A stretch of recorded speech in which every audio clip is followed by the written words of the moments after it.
So, Dave, I got to tell you, we have officially kicked off the Geiger home renovation of 2020. The event that every human being loves, renovating a house. Right up there in terms of stress with moving and getting divorced. So congratulations, Brad, on entering one of life's most precious moments. No, you're right. This is like one of the top 3 stressors. If I'm going to have a heart attack, it's going to be in the first part of 2020. We are doing, so if longtime ComicLab listeners will remember me talking about the plumbing nightmare we had back in July. Thank you very much. What? Wait a minute. Back in July, have you been peeing into a bucket? How did you fix? What's been going on plumbing-wise the last 6 months? They were able to put the toilet back in, but we've been doing without a bathroom sink for the last 6 months. Oh my God. We've had a hole in our living room that looks up into the bathroom closet for the last 6 months. Sure. You make sure when you go in there, you shut the closet door. We've got literally a hole over top of the living room and that I've started calling the mezzanine. That goes right up, looks right up into the bathroom closet, and so through a lot of things. Part of it was we were going back and forth with the insurance, and part of it was Carolyn and I just said, we've been putting off a lot of home repairs for a long time. This is the perfect time to, with interest rates being very low, we refinanced the mortgage and put the money together to do just a major home renovation that is going to affect every room in the house, including we're finishing the basement. So we had to have movers come in on Friday, move every stick of furniture, everything that we own out of the house, because we've got hardwood floors. We're going to get those all done and polished and polyurethane and refinished. We're doing everything. So right now my house is virtually empty except for some stuff that's just trash. And we have moved in with my in-laws. Hey! Which is also one of life's low-stress moments, moving in with one's in-laws. Yes, into their one-bedroom condo. Oh, how nice for everyone! Oh, my goodness, what a treat. Okay. How many bathrooms are we looking at? 1 bathroom. Oh, how fun! This is getting better and better. What a stress-free environment. This is great. Yeah, sleeping on a futon. Sure, as one does. Out in the living room, my son has the couch. My younger son has a blow-up bed. My wife and I have the futon. And everybody who knew I snored in the past now really knows just the extent of which how I can snore. And we're about 3 days in, and nobody has pulled a knife yet. But we're looking at a good 2 months of this. Brad, say never. Never say never. You're only 3 days in. Yeah. The only good thing is I really do love my in-laws. We get along really super well. Well, kind of like you and your in-laws. I've seen your relationship. Yeah. I super get along. In fact, I get along a little bit too well with my in-laws. So far, the last 3 nights have gone like this. My father-in-law looks across at his wife and says, I think I'm going to open up a bottle of wine. And she says, I'm trying to behave myself. I'm not sure I want to open up a bottle of wine. And he looks across at me. He says, do you want some wine? And I go, well, if you guys want to open up a bottle of wine, I'll help you drink it. And he goes, okay, I'm going to open up a bottle of wine. Next thing you know, he's opening the first of 2 bottles of wine for the night. This has been my last 3 nights. Every night it's like, well, if Brad wants a bottle of wine, I guess we'll open it up to be. So like I've been drinking more red wine than I have in any other week previous. And this, ladies and gentlemen, is how Brad is transforming his HELOC refinance into wasted money on wine. That's right. This is a great financial tip. It's a big pro tip from Brad: how to refinance your HELOC mortgage and then go to Trader Joe's and get a bunch of wine. And invest in wine. Yeah. Invest in wine. That's right. Talk about a bad influence, because like I'm not going to say no, and then he's like, oh, I TiVo'd this film noir movie with Peter Lorre. Do you want to watch it? I will never not watch a film noir movie with Sidney Greenstreet, by the way, and Peter Lorre. And it's like, I really should be working right now, but the wine is good. And oh, look, there's Peter Lorre.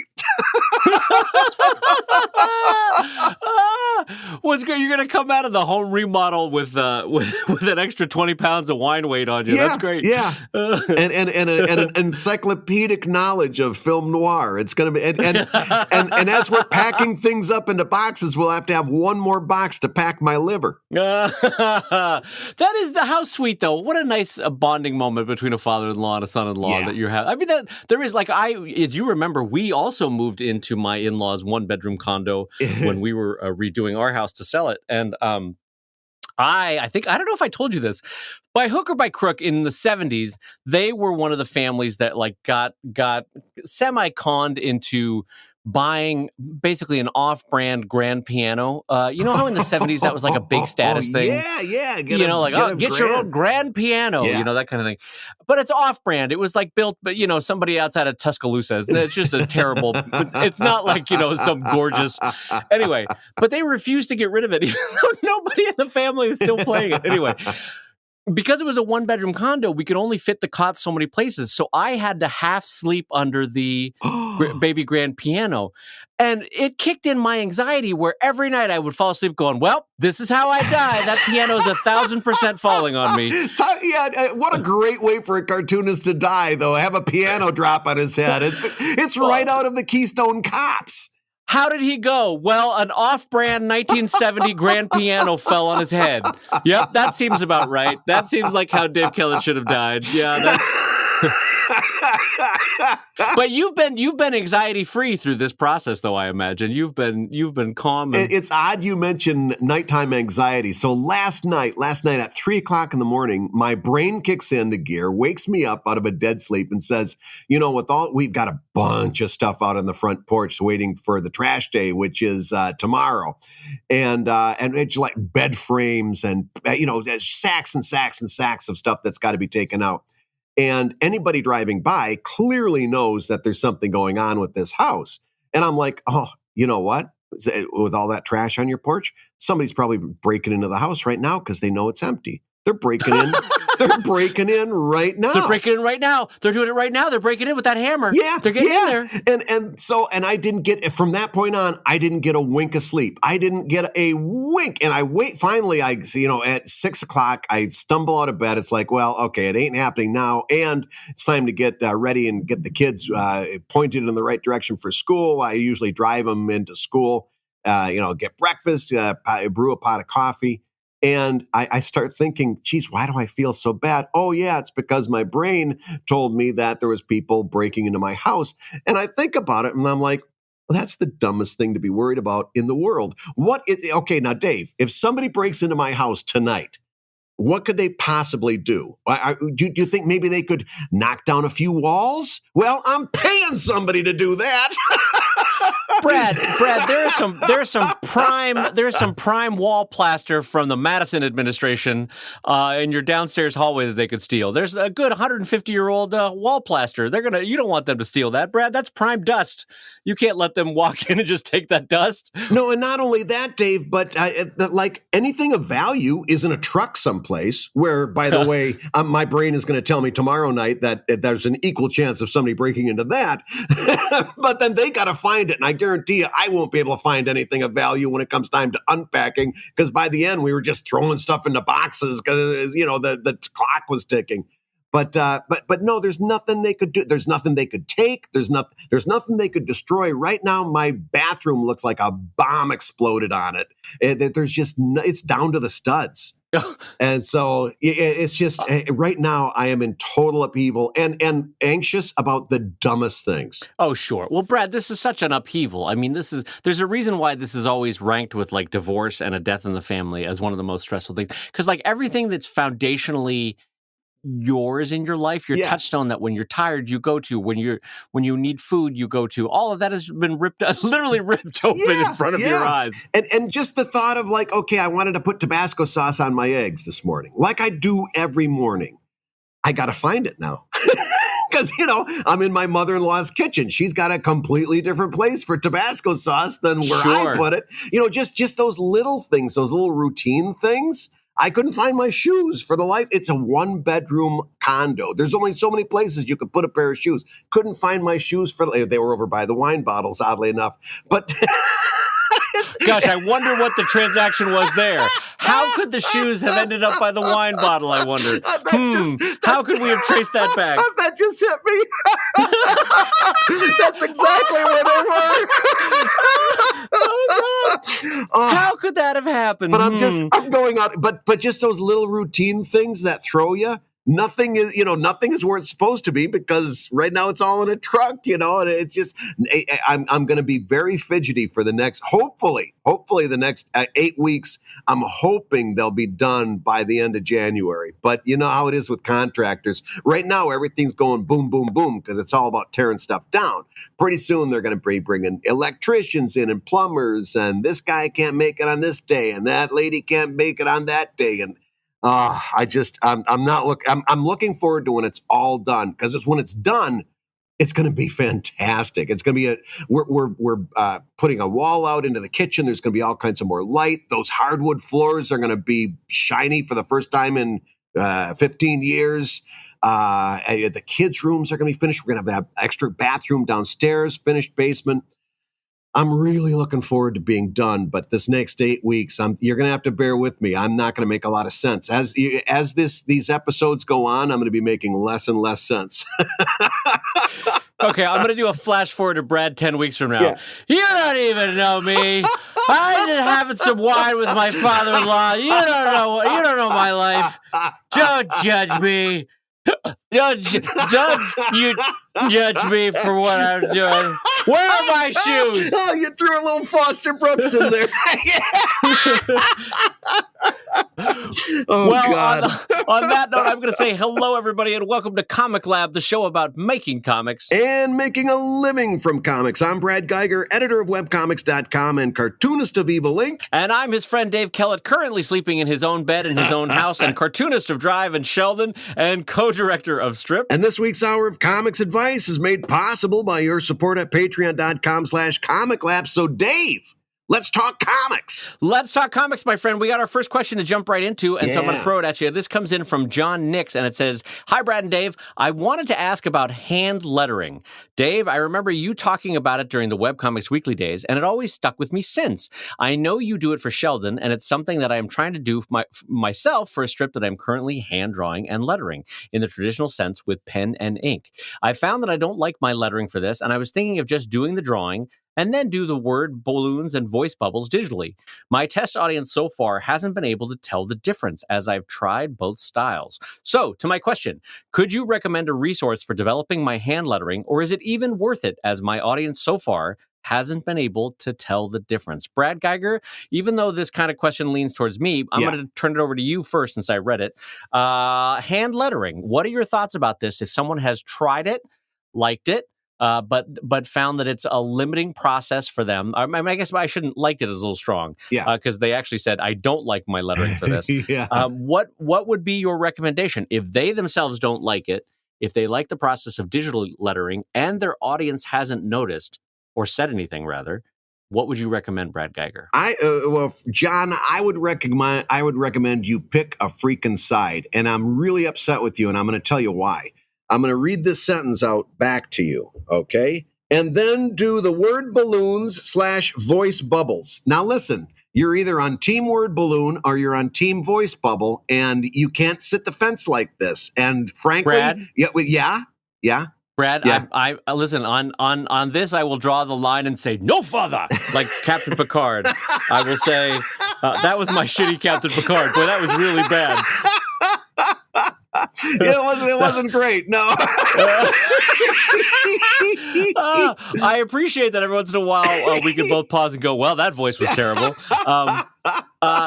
So no, I think let's let John have this. He's trying to please both mommy and daddy by saying word balloons and voice bubbles. All right, I'll be nice. I'll behave myself. But so let's go back to the real answer, and that is this. One of the main reasons to do hand lettering is, for me, is if you think you've got a side business in selling the originals. That's really other than the craft of it, that if you think it looks great and all like that, there's not a whole lot of reasons to do hand lettering beyond that, beyond the craft and beyond the maybe some of the flexibility that it might give you, and then also selling the originals. If that's not happening, or if you don't see that making a really big dent in your annual income, and if you're saying that the digital lettering is easier for you, then go with the digital lettering. In other words, your cartooning is no less a cartoon, no less a work of art if you use digital lettering. There's a lot of people that incorporate their digital lettering. Now, I would suggest you do it early and do it at the sketch phase, because there's a lot of give and take between those word balloons and the images in the panels. Oh, yeah. There's a lot of stuff that gets kind of pushed around and reformatted. It's a dance, wouldn't you say? Yeah. And so you don't want to do what I did with Greystone Inn for 5 years or so, which is... What was that laugh? You don't... Okay, here we go. You don't want to do what I did with Greystone Inn. What was that laugh? That was me laughing at my stupidity. And I was so sure of myself. I was so sure I was doing things right. I was so wrong. I had so much confidence, so little talent to back it up with. You described my 20s. Okay, keep going. But what I would do is I would draw, and I would just kind of guess. I would put a little word balloon in there, and I'd say, I know lettering well. I can fit these words into this word balloon. And I would do my sketch, and then I would ink it, and then I would drop the digital lettering in and make it fit. And then sometimes I'd have to, in Photoshop, adjust the panels. But of course, I never ended up with a great looking panel that way. But I had convinced myself that was the right way to do it. Don't be dumb like me. Do your lettering in the sketch phase, where you can still change the shape of the word balloon. You can still edit the words down. God only knows how many times I needed to edit myself. Do any number of things at the sketch phase, then ink it, then do the final lettering, make those final tweaks, and then send it down the road, color and publish. But I don't think there's a need to do hand lettering beyond if you think you're going to sell originals.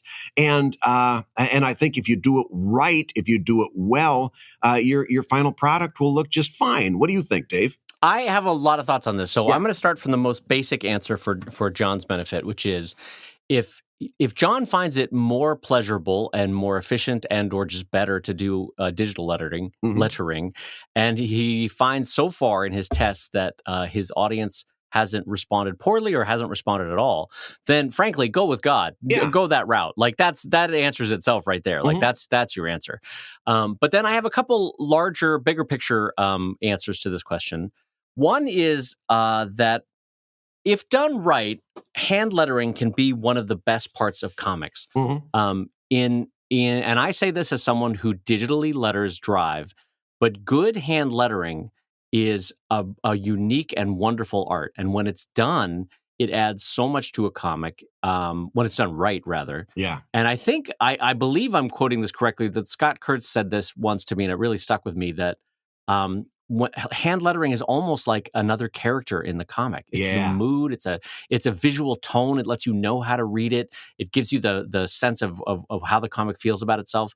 Like hand lettering can be a really great mood. Help me out, Brad. Grandpa had a stroke. In a mood indicator. A mood indicator, yes. In the same way that we all know any font can be a mood indicator. Right. And so I love hand lettering. I specifically love it for sound effects. It's so unique and wonderful to do good hand lettering sound effects. Now, that being said, there are, as I said before, it's its own unique art form. And there, for a billion reasons, you could be a great cartoonist and be terrible at hand lettering. Yeah. Or you, for whatever reason, you make a lot of typos when you're handwriting, that you wouldn't when you're typing. Yeah. So there's a billion reasons why people don't do it. But I do think when it's done well, it's great. But then specifically to John, I want to go back to this idea of original art. So if you're really enjoying digital lettering in your comic, the question might want to be asked, why aren't you digitally drawing? Because to Brad's point, if you're making original art to sell it, or with the idea that you want to sell it, if you don't have the lettering and voice bubbles on there, boy, is it damn near impossible to sell. Or you've created 15 more steps for yourself to printing out and pasting layovers, for that comic when it does sell. So selling is out of the picture now if you go to digital lettering, which is fine. But then, so I might argue in that case, though, if you're going to give up original art sales anyway, go digitally, right? Because there's 1,000 editing possibilities digitally that you don't have in pencil. But then the third one is possible that maybe you really enjoy the digital lettering and really enjoy the handcraftedness of analog pencil and ink on paper. One of the reasons why I still do Sheldon is there's something tactile and delightful about ink on paper with that I love to do. So as you go through this process of transitioning towards digital lettering, which I think both Brad and I would suggest, I might want to suggest a further step that maybe you want to go all digital, ? I don't know. Brad, what are your thoughts on that? I agree 100%. Especially since, for example, I will add, like my originals never sold. At comic conventions, my originals very rarely sold. As Patreon rewards, they're a tremendous driver. Like they did way better as Patreon rewards and upper tier, like $20 rewards that get rewarded every 3 months. They are a much bigger driver of Patreon rewards than they ever were as being sold. And I've already pretty much rewarded out I did hand lettering for a year just to kind of teach it to myself and to challenge myself. And I got decent at it by the end of a year. I did it for a year. I pretty much gone through most of those. And so most of the originals that I'm sending out now don't have the lettering. But I just, since it's already got the blue pencil sketch underneath the inks, I just take a blue pencil and I write in the words in the appropriate spaces. So there's something there. They could still use it as a piece of art. They could still hang it in the bathroom and somebody could read the words. So I don't know that it's hurt how the originals perform, but I agree 100% with what you said. In fact, I would co-sign this idea of perhaps moving to a full digital workflow as well. It's going to solve a lot of the problems that are going to get cropped up trying to do digital lettering and analog pen and ink. Yes. But before we get too far, Dave, I want to get to the second part of this, John's question, and say, okay, let's say we talked him into the other direction, because he had another question there. He says, let's say I do hand lettering. It's a long learning curve. How can I get better faster? How can we give John some tips on better hand lettering? Oh. Did I catch you off guard there? You did. Can I tell you? I don't think I caught that initial part of that question at all. I was just reading. Have you ever done this where you're kind of like semi-zombie reading, like you're doing presentational reading? Brad, here is the question that I am reading, but your brain is not processing what you are reading, but you're reading in the presentational way.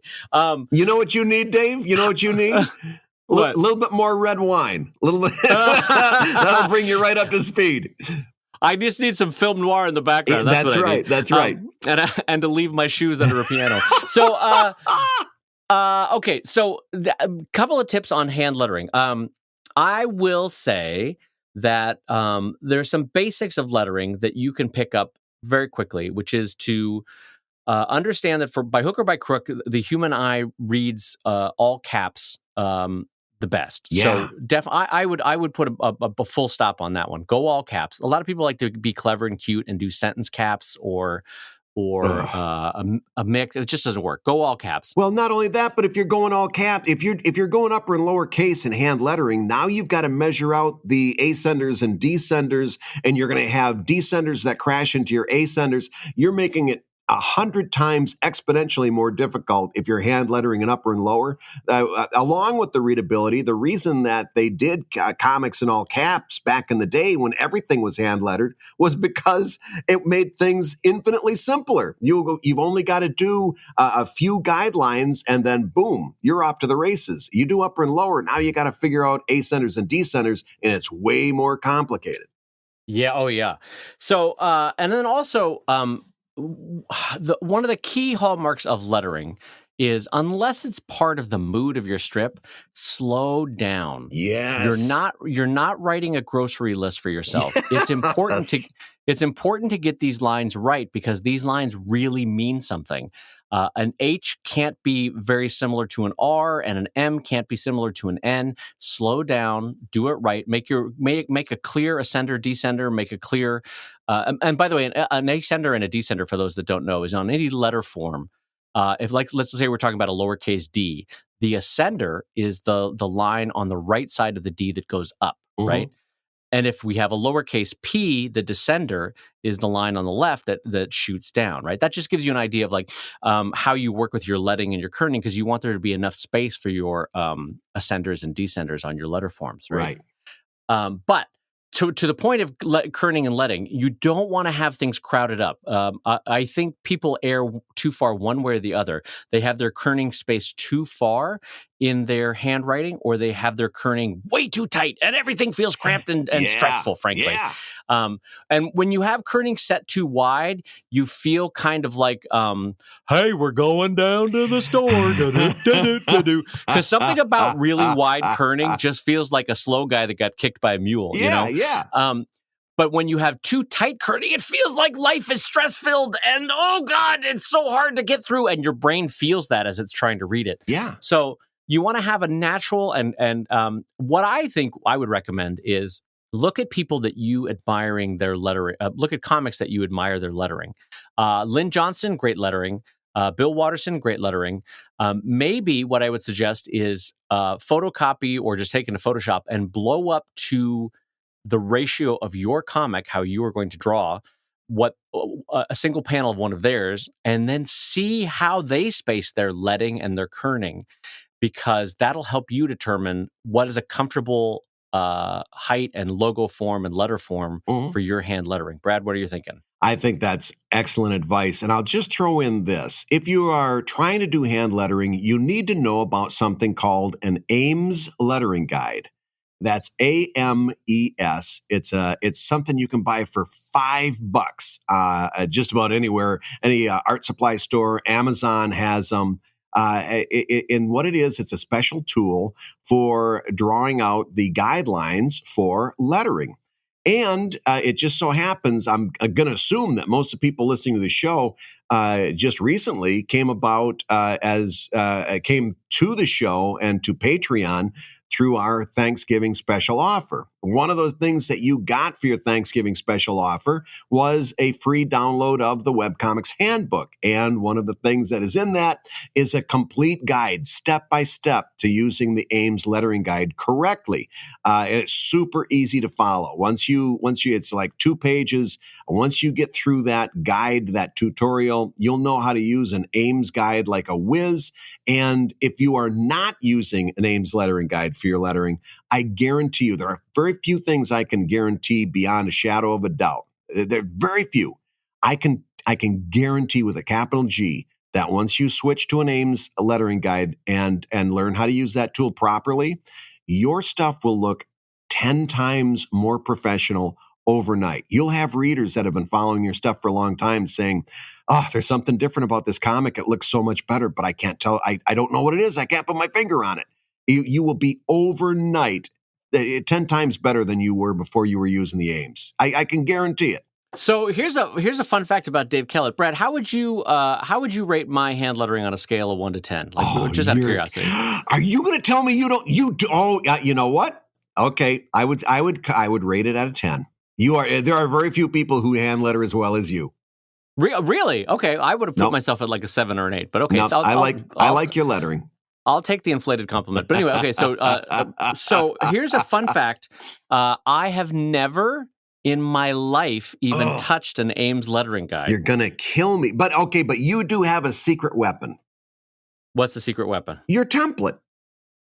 Oh, yes, that's true. Okay, I should back up and tell everybody what this is. Yeah. So I have over the years perfected at first it was a physical template. Brad, do you remember I would print it. I first hand drew it, and then I made it in Illustrator, and then I would laminate it and use it on a light box underneath it. So it was basically like an Ames lettering guide. And basically it would be a quick and easy way to divide up panels and to show where the lettering should land and the space between each line, the leading, and would be helpful in the spacing between each letter, which is the kerning. And I first created that analog. And then when I brought it over digitally, I recreated that exact same process digitally. And then, Brad, I figured out an even simpler method, which is to digitally letter my digital sketch of Sheldon in a font that is remarkably similar to mine. I did a lot of experimentation about the natural spacing of the way I write. And then I just futzed with the character spacing, with the leading, with the kerning until this font is exactly what my writing is. Wow. And now I just print that out in the voice bubble that I've hand drawn, in the characters that I've hand drawn, and then I lightbox that to create an original art for Sheldon. Wow, I didn't know you. I remember the template. I didn't know you went so far as to do the process you're doing now, which is a great process. That's about 2 or 3 years ago. I started doing it where find a font that's similar to your own hand font, and then honestly, just take a half a day and futz with the leading and the kerning and the character spacing, and get it so that it's really close to your own handwriting. And then when you go to print that out and lightbox it, boy, it's could not be easier, Brad. If anything, it's better because it's your mind wants to cheat. Like, for example, if there's a capital T next to the letter E, sometimes in handwriting, you're going to want to cheat that T right into the E so that you can save a half a millisecond. Yeah. And using a font reminds you, nope, keep your kerning consistent. That's going to need a space between it, Yeah, but of course, that brings us full circle on this conversation. I would only recommend that if you're planning on selling originals. Because if you're going to go through the trouble of doing digital lettering, you might as well just keep the digital lettering. Unless you're selling originals. And again, this is we keep talking around circles, but there is a dance that becomes more difficult when you've got original art that's analog and digital lettering that's digital. There's a weird marriage that has to happen there, and there's a slight disconnect. So you may, in time, want to consider going all digital. And I think that probably puts a button on that, Brad. What do you think?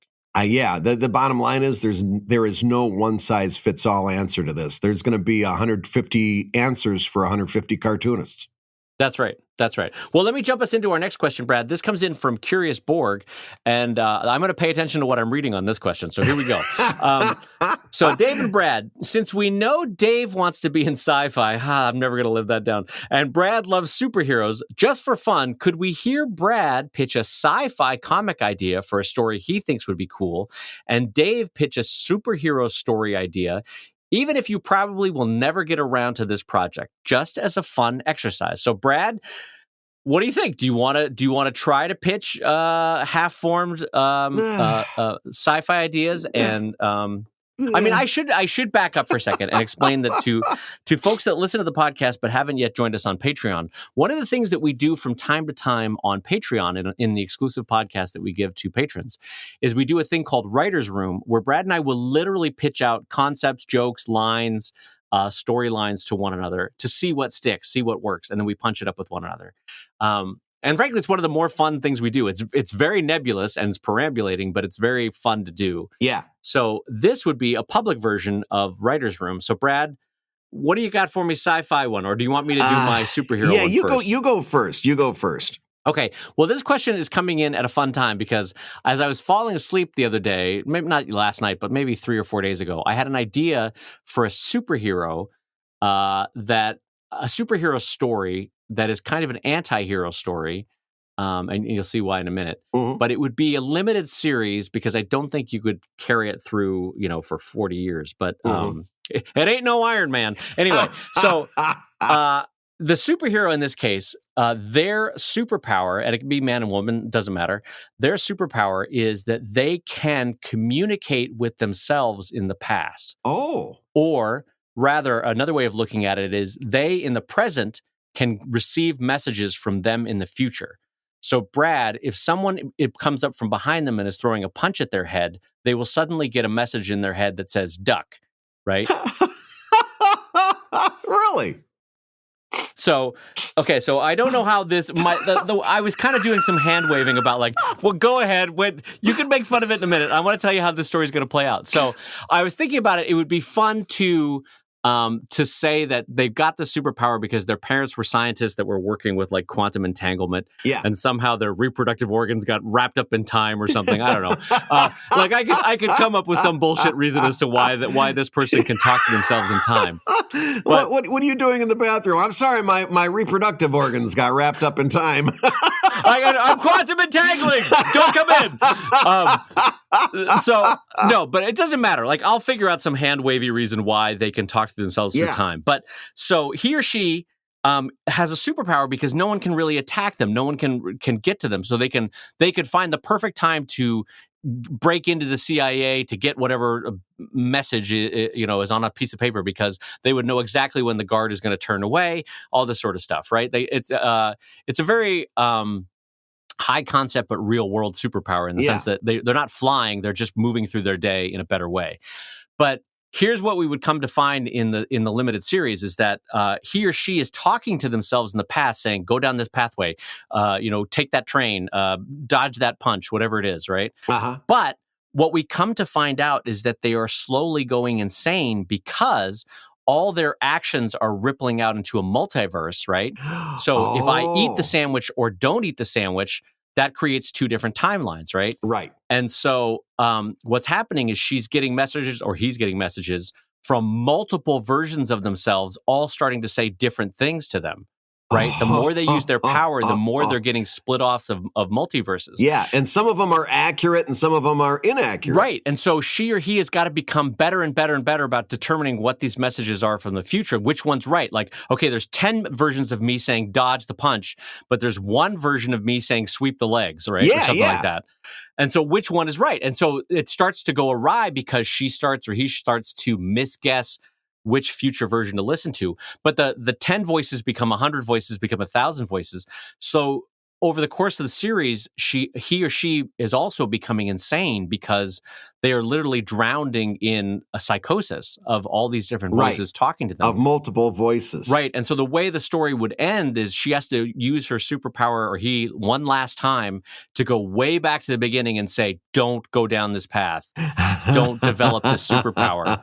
Never listen to these voices. Make your own choices, kind of a thing. Never. Oh, that rhymes. I like that. Never listen to these voices. Make your own choices. But anyway, that was the idea, and it's very nebulous at this point, and you can help me punch it up. But that was my idea for a superhero, is someone who their superpower is to talk to themselves or listen to themselves in the future and or past, kind of thing. Oh, yeah. But the communication, I should have said the communication can only go one way. It can only be future them to the past. Now, but is it in real time? In other words, could they walk somebody down a hall, or do they have to say, okay, I'm going to give you a list of things you need to do once you open this door, and then the missive is over?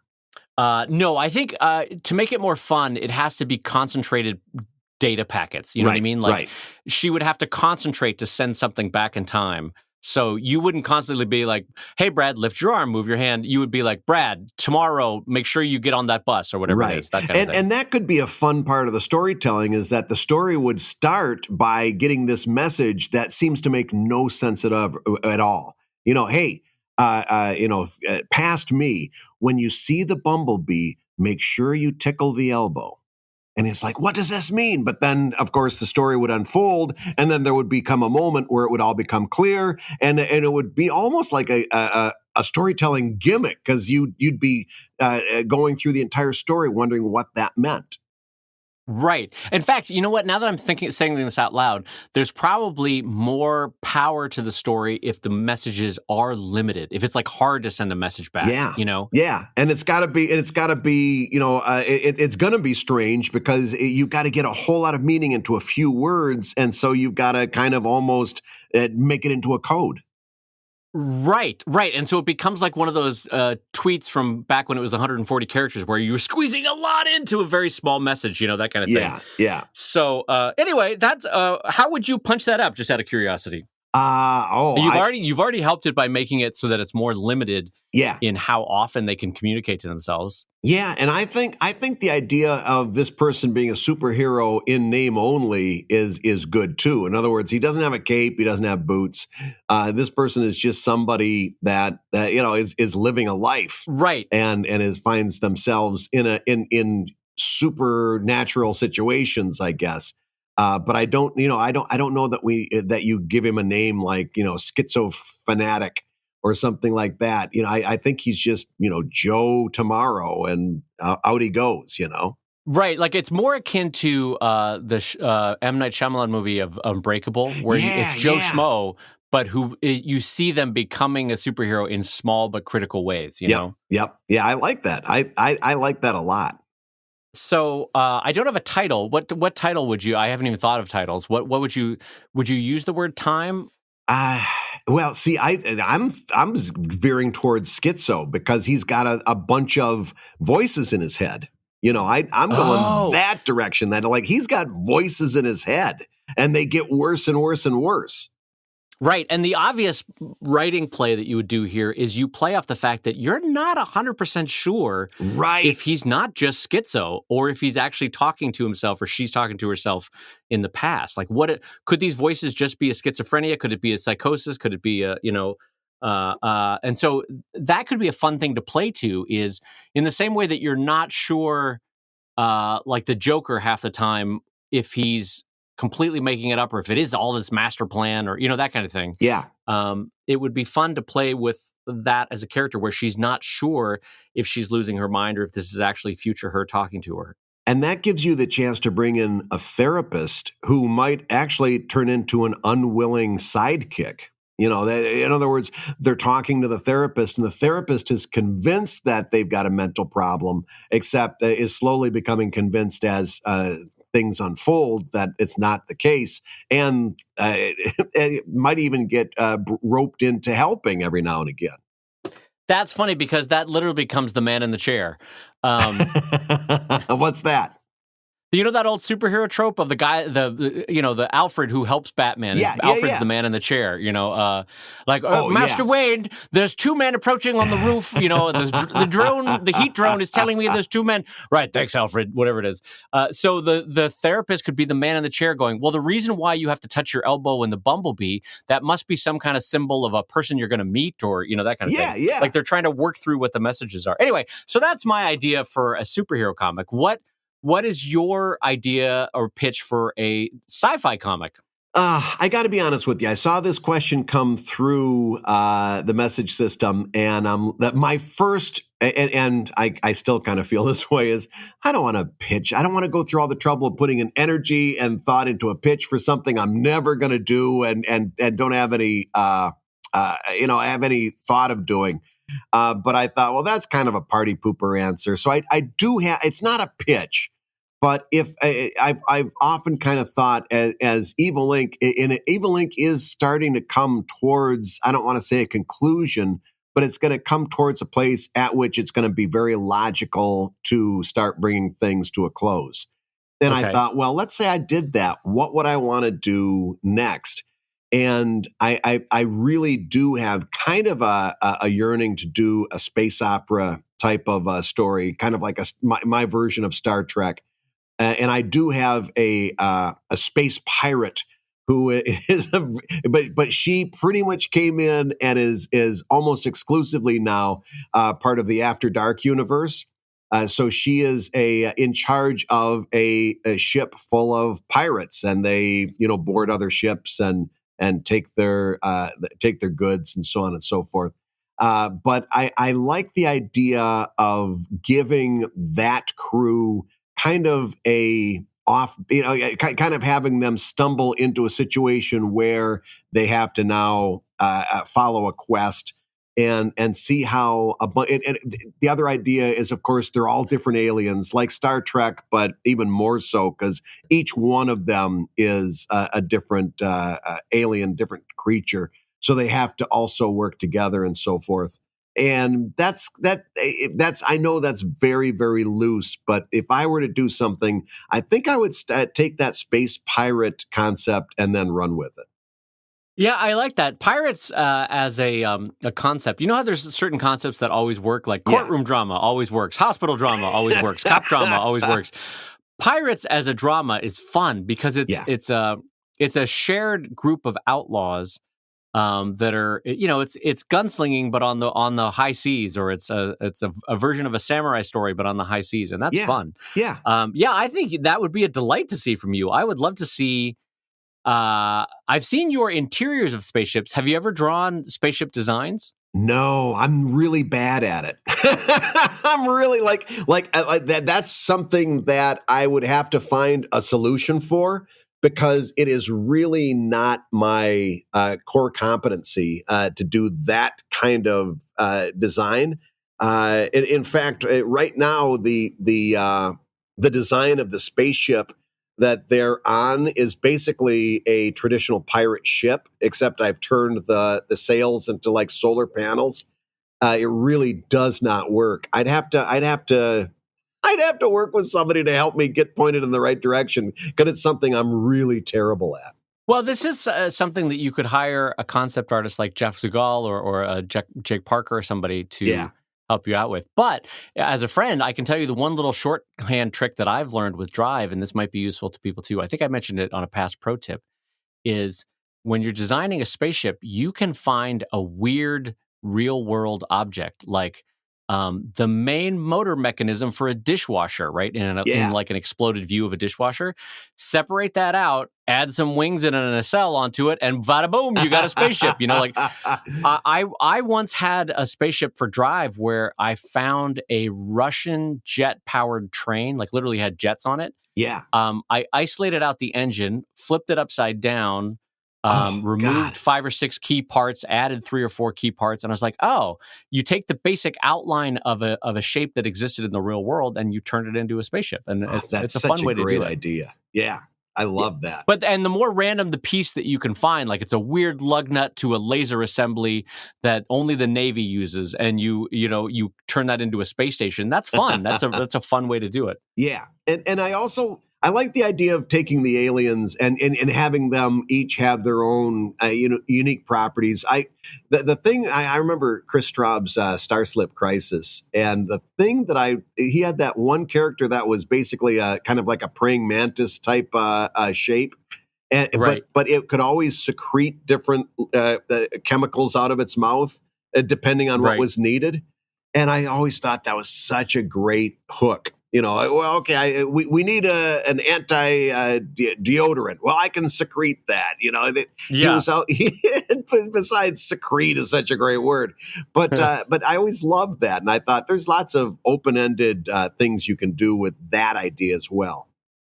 Yeah, that idea was very much Felix the Cat's magic bag, Yeah. And how fun for storytelling is Felix the Cat's magic bag.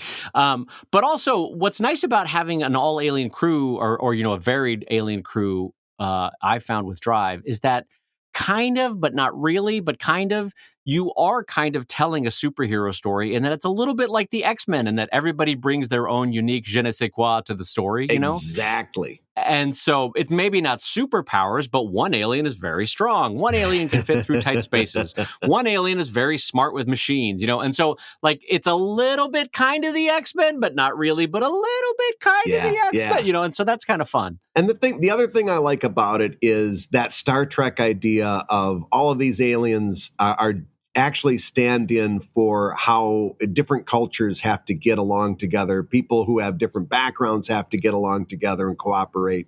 And that was the thing about Star Trek that always really appealed to me, was this idea of a United Nations in space.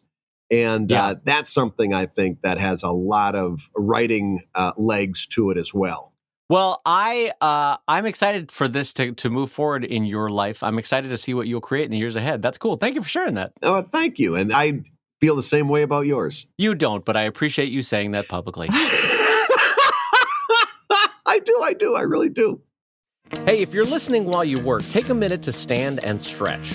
And while you're doing that, we're going to tell you why you should join us on Patreon. When you do, you're going to get hours and hours of podcasts that we've recorded just for backers. And exclusive Patreon posts that go even deeper on ComicLab topics. And access to our exclusive Discord server, which is a thriving community of professional cartoonists. So you can support the show you love and get tons of actionable resources for your own cartooning. And listen, if you can't swing a pledge this month, we get it.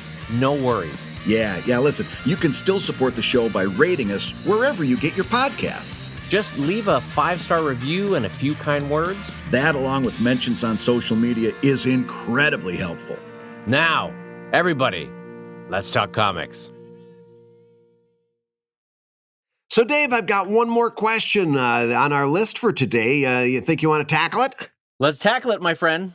This one comes in from a new Patreon backer, new to our community of cohorts, named Andy. And Andy says, my artistic mentor and the person who got me into comics always said, you can learn the rules so you can break them. What is your favorite comic rule to break when you're creating? And are there any rules you've always disliked about comics? So thanks for that, Andy. Dave, comic rules to break. Well, first, what are the rules that you love to break? First, and what are some that you wish? God bless America. My first rule is that Brad lets me talk. How about that? How about that being a rule? Brad lets Dave get a word in edgewise. How about that? I was so excited to read that question. I wanted to do it justice. I love the idea, like, I'm involved. Yay. I'm also here. So, Dave, talk. All right. So, rules of comics. Okay, so here's the thing. In terms of like the rules that I hate about comics, most of the things that I hate about comics are outside of the comic itself. They're more like institutional things, like why is DC and Marvel run the way they're run? Why is distribution this way and not that way? Why do newspaper comics still do XYZ? You know, so most of the things, the quote unquote rules that I dislike about comics are outside of comics themselves. Inside of comics, I think we've actually had about 120, 130 years of quote unquote modern comics, and 300 years of semi-modern comics that have really refined what works. And there is a reason why they work. And for the most part, I really like the majority of the rules of comics. I can't. Nothing is springing to my mind. Brad, what about you? So maybe in our younger days we broke more rules. What do you think? Well, that's just it. I'm sitting here looking back over the comics that I've done over 20 years, and when I first started doing Greystone Inn back in 2000, 2001.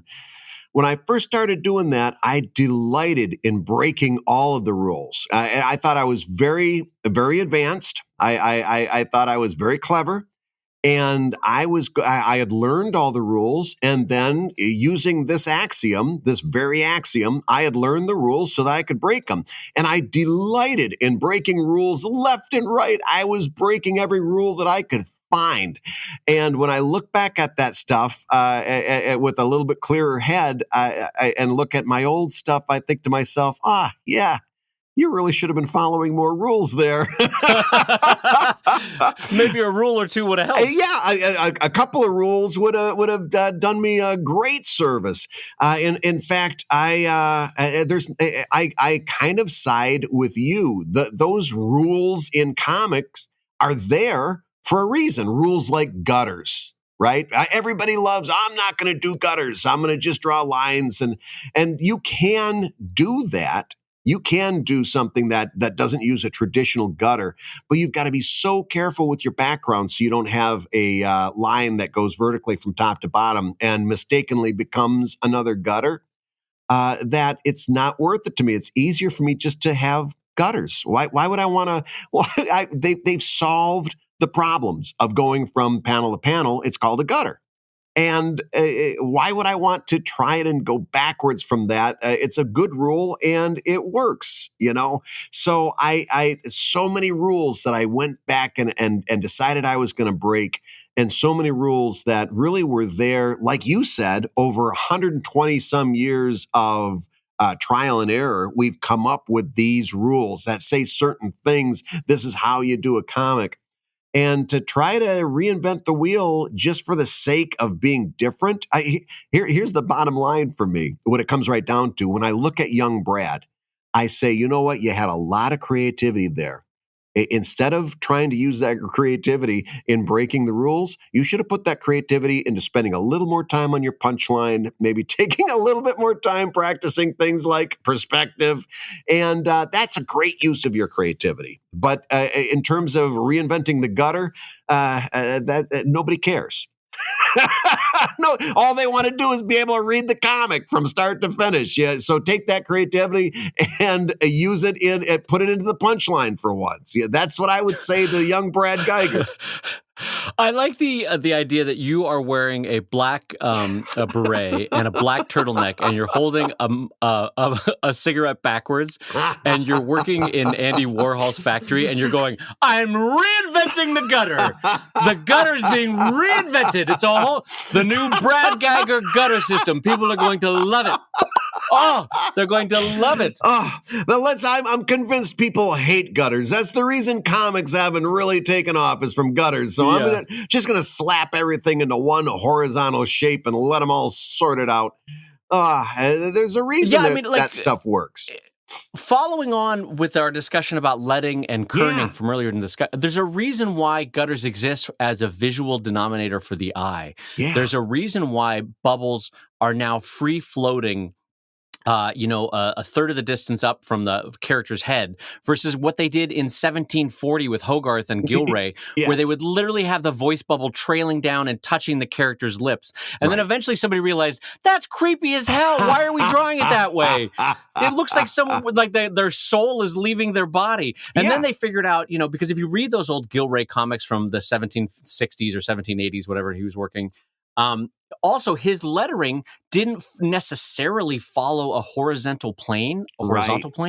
So you would have this semi-hand scripted font that would curve with the voice bubble, and the voice bubble itself would be ghost-like and ephemeral. And then they figured out that's really creepy, and it looks like some kind of dismemberment of their soul. And so establishing a standardized way of presenting a font so that you're in and out, it's not drawing the eye to it, it's just informational, and establishing the way the voice bubble works so that it's just an object that does exist in the space of the comic but is not interacting with the comic. That's critical. Establishing a gutter so that your eye knows when to take a break, or now we are going to a new moment. That was a critical development. Like, all this stuff helps a comic communicate across a big chasm of hey, gang, you're about to see words and pictures and they're working together. It took 100 or so years for that to really start to click, because people had to figure out what worked. And so if you move away from that, boy, you better have a damn good reason why you're doing it, because more often than not, somebody figured out 80 years ago why that should be that way, Right. And I'll give you an example, a personal example. Brad, I thought I was being so fantastic, that I was creating an art nouveau. It was going to be great. And I was combining the voice bubbles of two different characters. So I would have character A and character B, and where their voice bubbles touched, they would meld together. So it would be one, if you outlined it, it was one continuous voice bubble. Yeah. The problem there is that your mind reads that as one character saying both things, or that both characters are saying both things at the same time. And I thought I was being so clever. Oh, look at me. I'm 24-year-old Dave Kellett. I've figured out how to break the rules with voice bubbles. Yeah. No one's going to tell me what to do. Sit down, old man, before you fall down. And then in my 30s, I was like, what am I doing? This reads weird. This is weird. I should go back to following the rules of voice bubbles. So, listen, should you experiment? Absolutely. That's what your teens and 20s are for. Mm-hmm. That's where you make the bad choices, so that later on in your 30s you go, oh, wait a minute. Oh, no, I shouldn't be doing this. And so what's the sample rule of something that you broke, Brad, when you were younger, that now you look back and you go, what was I thinking? Oh, gosh. Lettering, a lot of it comes down to lettering. And a lot of it I use, because I was such a Burke-breathed guy, I did the invisible word balloons, where you just, you got the words and then you just have a line coming down to the character's mouth. And Right. that's perfectly fine. It's a great way to do it. I have a fondness for the invisible word balloon. But what I had to do, because I wanted to be different, I couldn't just draw a simple line that would be like a background, like, they call lettering the invisible art. That would just do the job of directing the lettering and direct it to the talker. Instead, my lines had to be all fancy and curvy, and they had thickness and thinness, and none of them just went in a graceful arc. They went yakada boom. They went straight, and then they curved around, and they bang hit the mark, and it's like they became these distracting little squiggles that danced around, almost like if you got spots in front of your eyes. It's like reading with spots in front of your eyes. You had these squiggles that it distracted your attention. It was the dumbest thing in the world to do. But I didn't want to just do word balloon tales. I had to be special. I was a special little boy, Dave. You were a special snowflake. I get it. Yes, exactly. Go ahead. No, I was going to say, we've all done that where you're like, I'm adding pow and energy to my comics by making this line squiggle. Look at me. Peek my boo. Meanwhile, your audience is going, what's this? Why this? Like, you want to be unique. You want to be your own, blaze your own path. But at the same time, it's a careful dance, because you don't want to throw out all of comics history so that you can create a new voice bubble or you can create a new bordering system, because in part, what you really want to communicate is the ideas and jokes and stories and characters that are in your comics. Yeah. You don't want to pull focus with, like, what is Brad doing with his bordering? Why is it that weird? Yeah. Why is he using triangles? That's a weird comment, to use triangles. Is that supposed to be part of the message? Because then the medium becomes the message. You know what I mean? If you pull focus too much, then the medium is like, wait, what does Brad do? Is this like some art criticism? Like, why is he doing this? So yeah, it's a careful dance. Well, and you see people all the time. Like you'll see a lot of these choices being made. The other one that always gets me is word balloons are usually black and white, because that's the highest contrast. And again, you're all about legibility in a word balloon. Right. That's Geiger's law of lettering. If nobody's going to read your comic if they can't read your comic. So you go for high contrast, black and white. That's the gold standard. But you'll see people doing these translucent word balloons, where the word balloon is like at a 50% opacity, so you can see some of the background through it. Well, nobody's gaining anything through being able to partially see through your word balloons, and all you're doing is messing with the contrast behind the letters. Now you're making it harder to read the actual words in the word balloons. You're winning nothing through this. Yeah, The battle that you've won is you've lost legibility to gain. Yes! Oh, I can see 10% more of the couch in the background. Great. What a win. What a win for comics. And something that you can easily solve by doing good composition, so that you're not covering up something important with your word balloon. Right. So now here's the second part of the question, just out of curiosity, as we wrap this topic up. Is there a rule in comics that you hate? Is there a rule in comics that I hate? I've got one that I'll throw into the mix. Nothing springs to mind, so you go first. Is there a rule in comics that I hate? You go ahead. This is a rule, I guess, it's been decades of this, so I think we have to consider it a rule in comics, and we've talked about it on the show before, thought balloons. People assume that it's not classy, it's not good to do a thought balloon. They prefer narrator boxes instead, and I still think thought balloons are a perfect way. It's a ingrained iconography of, this is how I'm showing that my character is thinking, what that character is thinking. I think thought balloons are awesome. And the rule that has developed over the past couple of decades of not using thought balloons, I disagree with 100%. Yeah, I would agree with that. Although I wouldn't be as strong that's a new quote unquote rule. I think it's just a taste thing. But yeah, I use voice bubbles when appropriate, and they're a key part of the old toolbox. Yeah, that's kind of my thought. I will be honest that I can't think of a rule for comics other than why do comic book shops always have to be creepy? That might be a that rule rule that I would I'd love like to to see changed. That would be a nice one to change. Hey, gang, how about some nice hardwood flooring in here and some better lighting? Why do we have to look like we're selling illegal shotgun shells in the back of a truck? Let's all collectively try to make comic book shops look better. They got a new thing out. It's called soap and water. Maybe we'll try it, huh? I gotta say, when you go into a good one, it really catches your eye. And this past weekend, for anyone in Los Angeles, so that's 2 people that are listening to this podcast, I went to Heidi Ho Comics in Santa Monica, and boy, is that a clean and delightful and beautiful store. Very well lit, got like 10-foot, 15-foot high windows. It's really gorgeous. Boy, is that a terrible name for a comic shop. Heidi Ho Comics? Are we serious here? I didn't love it. It's a hard road. Okay, well, let's talk about this. Naming a comic book shop, because it's always like the Dragon's Bane, or it's like every hairstylist has to be called Sheer Excellence, or Hair Apparent, that kind of thing. Curl up and die. So why does it always have to be Capes and Cowls, the comic book shop? Like, I don't know what you call it so that it's not a dopey name, because a lot of comic book shops are all like, what's the worst pun we could do about D&D, or what's the worst wordplay we can do about Superman? Yeah, it would be hard, I guess, to come up with a good comic shop name. Although, I still like the idea of just taking a name or a city, Cleveland Comics, Baltimore Comics. Yeah, I don't know that you need to get too fancy with it. Listen, I'm not being paid to come up with names here. Don't criticize me. I don't. Well, I having said that, I don't have any better suggestions. So you know what we'll do, Dave? We've got a community of creative cohorts out there. Write us on the Patreon page for ComicLab and let us know what you would call a comic shop. That's the Dragon's Underpants.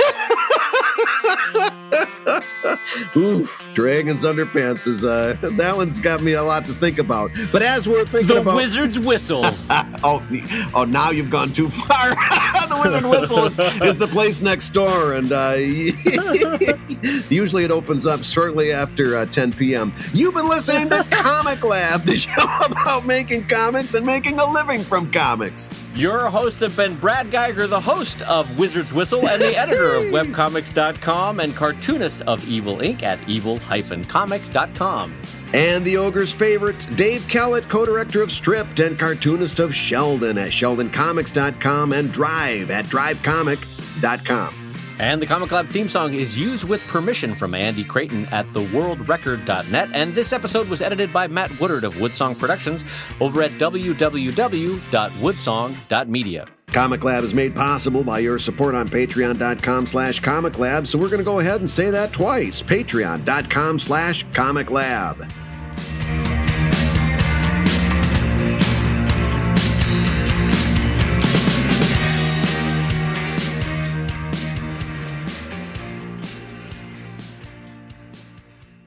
So, welcome to the Wizard's Whistle. What can I get you today? How can I serve you here at the Wizard's Whistle? Proudly serving the downtown Philadelphia area since 1850. Welcome to the Wizard's Whistle. Well, I was just hoping for a slide whistle, I guess, today. Just a little something that would just go, whoo. Yeah, I guess that's the whistle I'm looking for. I had a whistle I really liked, and I guess that's just what I wanted. So just, whoo. God, that came out of so left field that I don't have a comeback joke for it. I don't have a comeback joke for that voice. God, it's my favorite new Brad Geiger voice. It's a slide whistle. God. Whoo. It's just a slide whistle. Just a slide whistle. Whoo. Anyway, I'll see myself out. Ooh.